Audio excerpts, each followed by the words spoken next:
Happy dog.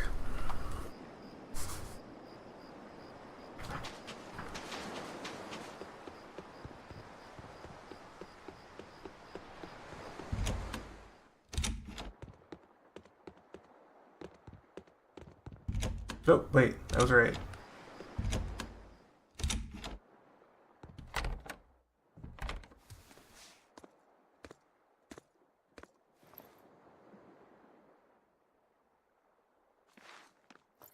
Well, any results? Yes. Well, thanks to the boy here. As it turns out, he has quite the knack for languages. Only because I've got the best teacher. Careful, honey tongue. You'll give this old girl ideas. Huh? Now, child, I'm sure they're curious about the song we unearthed. Why don't you read it aloud? Yes, teacher. Song? 8-headed is the lord of the land, with 7 mouths to devour malevolence. Through pulses of earth doth base nature's flow, as he awaits the time of awakening. 4 Empyreans may tear him asunder, but so long as there is one receptive to divine power, Therians shall be forever reborn, in sight of the full crimson moon. The nameless Empyrean hath one heart. The nameless Empyrean hath one body. Therians? Essentially, this ancient text you found is an annotated volume of drawings and songs pertaining to Innominat. Annotated? Then hurry up and just tell us what it means. I'm sorry. So far, we've only figured out how to read the song lyrics. All right. I take it we're still in for a good long wait before it's thoroughly decrypted. Likely so, but if we want to find out what the Abbey is up to, we need to know what's in this book, no matter how long it takes. What the Abbey's up to, is it? I think we can learn much, even from the lyrics alone. The drawings depict him with 8 heads. One of them belongs to his main body, but the other 7 are his mouths. Those mouths consume malevolence, sending it along earth pulses back to that main body so he can awaken. The 7 monsters fitting that description are called Therians. Right. Now as for this malevolence, I have no idea what that means. What about the second part? I haven't studied much ancient history, but it said this world was created by 4 Empyreans: earth, water, wind, and fire. But they also call Innominat an Empyrean. Perhaps a war broke out between Innominat and the other Empyreans that resulted in him being sealed away. But if there is someone to connect with this divine power, the Therians will keep spawning. And just like that, Innominat will be revived. If we assume that Shepherd Artorius fits that bill, and that he's trying to reawaken Innominat, everything lines up. Which means our job is to find these Therians and cut off Innominat's heads, so to speak. But where do we even start looking for them? Remember, the song states that the Therians and Innominat's body are connected through earth pulses.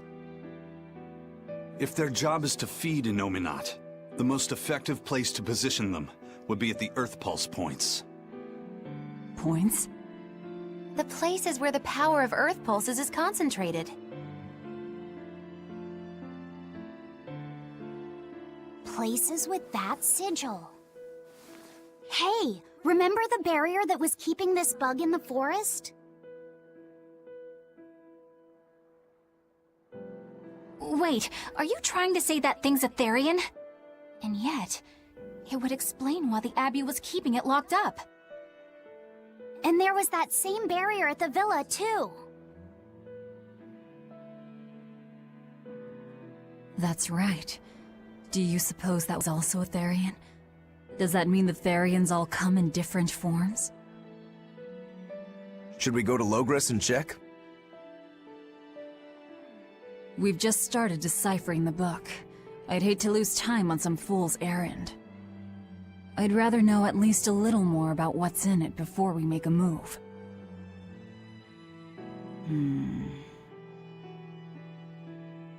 Something bothering you, Grim? This line. The one about Therians being forever reborn.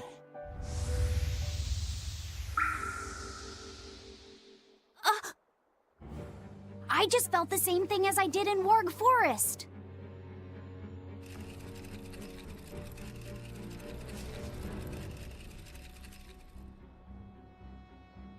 The needle's pointing in the direction of Aminoch's temple, Palamedes. Do I recall hearing that the Abbey took that over? Temples and ritual sites are often built on places thought to be rich in spiritual energy. Could the temple possibly be an Earth Pulse point? There's lots of Earth Pulse points scattered all over the world. If there's only 7 Therians, most of them will be empty. It's not like we have any better leads. If there's even a chance, shouldn't we go check it out? Better than sitting around waiting on the book. If nothing else, we'll find out what Laphicet is sensing. Just a theory, but if you were to kill a Therian... What? I guess there's only one way to find out. Never mind. Good luck out there. That's ominous.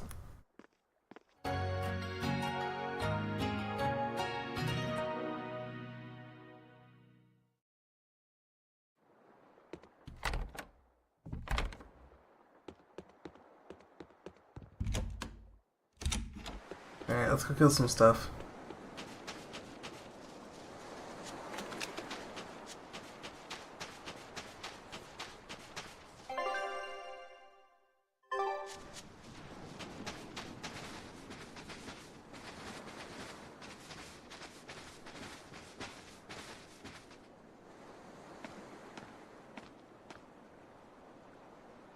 Who are you?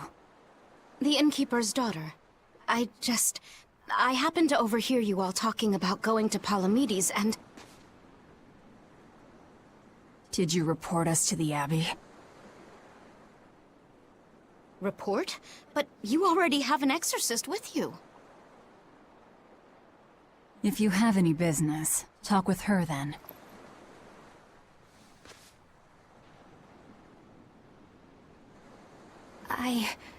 I'm Eleanor Hume, an exorcist with the Abbey. How might I be of service?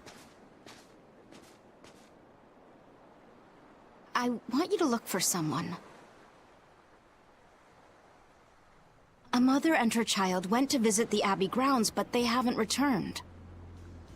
They've both gone missing? Yes. The mother's name is Mahina. She's a priestess of Aminoch. And her little daughter's name is Kamoana. Hold on. If she's a priestess of Aminoch... Right. Ever since the Abbey booted her out from the temple, she's been regularly going back to make her objections heard. Yeah? But one day, she never returned home. And now her daughter has disappeared too. I can only assume that she went to go look for her mother. And you believe they're being held at the temple? Oh no, ma'am. I just can't imagine Mahina would abandon her daughter like that. Kamoana is next in line to succeed her, so she's had a strict upbringing, but her mother truly loves her.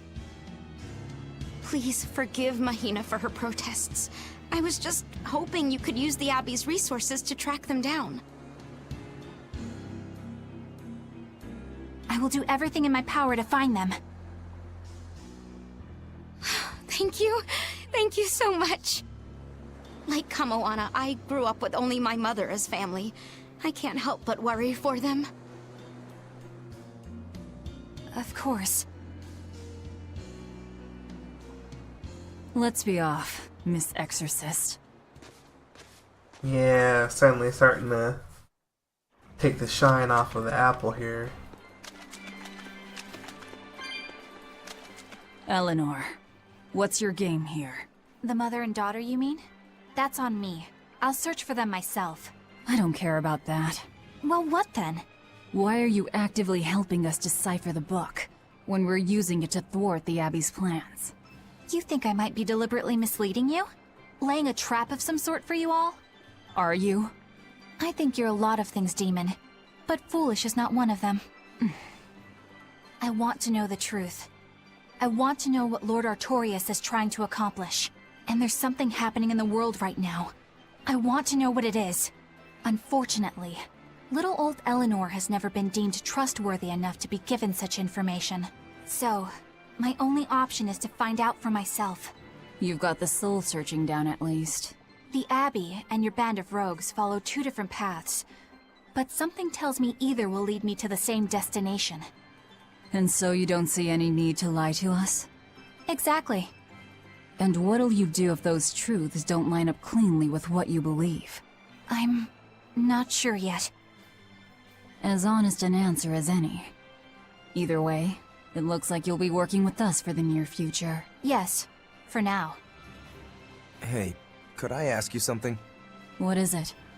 About the Therians. I've heard you call yourself a Therian before. Is there any particular insight you have about them? No, none. Artorias said I was one, that's all. And that doesn't bother you? Does it bother you? Nope, not at all. If you're not worried, then neither am I. I'm surrounded by freaks. But was that truly the reason Ceres chose me?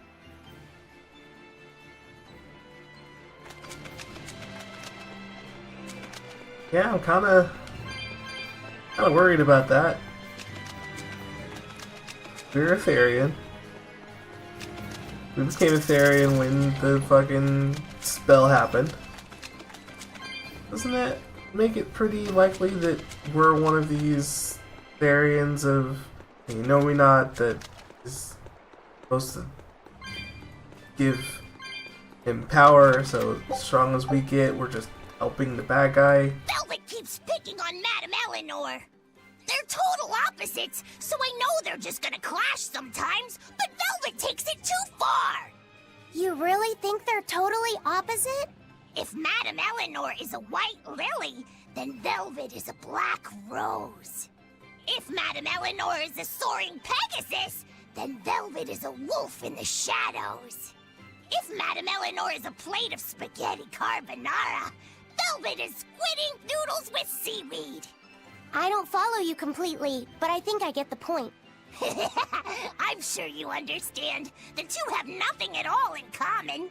And since they don't share anything in common, some fighting now and then just can't be helped. Well, they both have beautiful hair. Okay, but we're talking a noble exorcist and an aloof demon. Eleanor sometimes treats you coldly, and Velvet has helped me more times than I can count.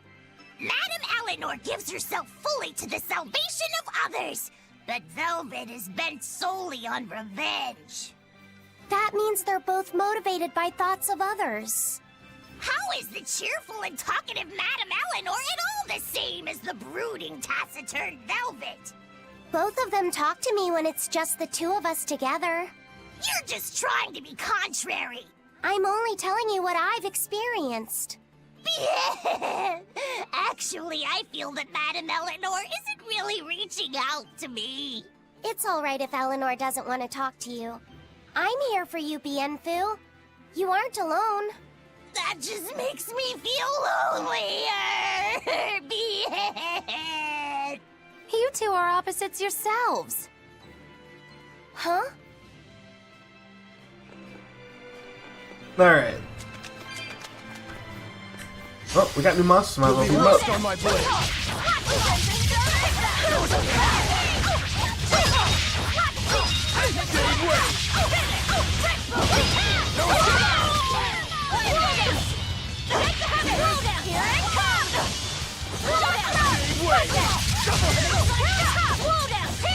For three! See this?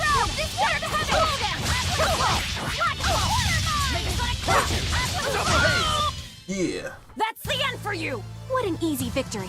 I am invincible! Impossible! Have to do their little victory poses. All good, it's all good.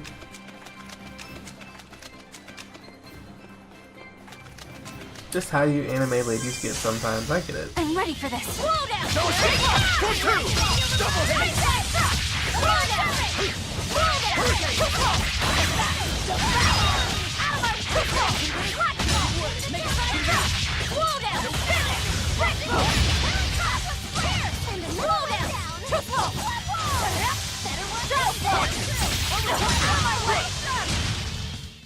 It looks like no one is injured. Alright. Let's go this way. Or fight a hawk, that's fine. Yeah. Who's enemy?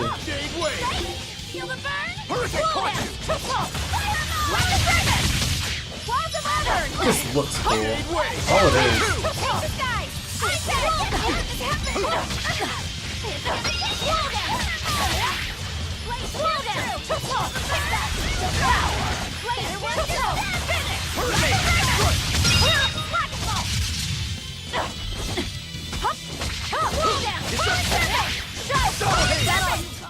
Well then, let's move on. Hi, Coco.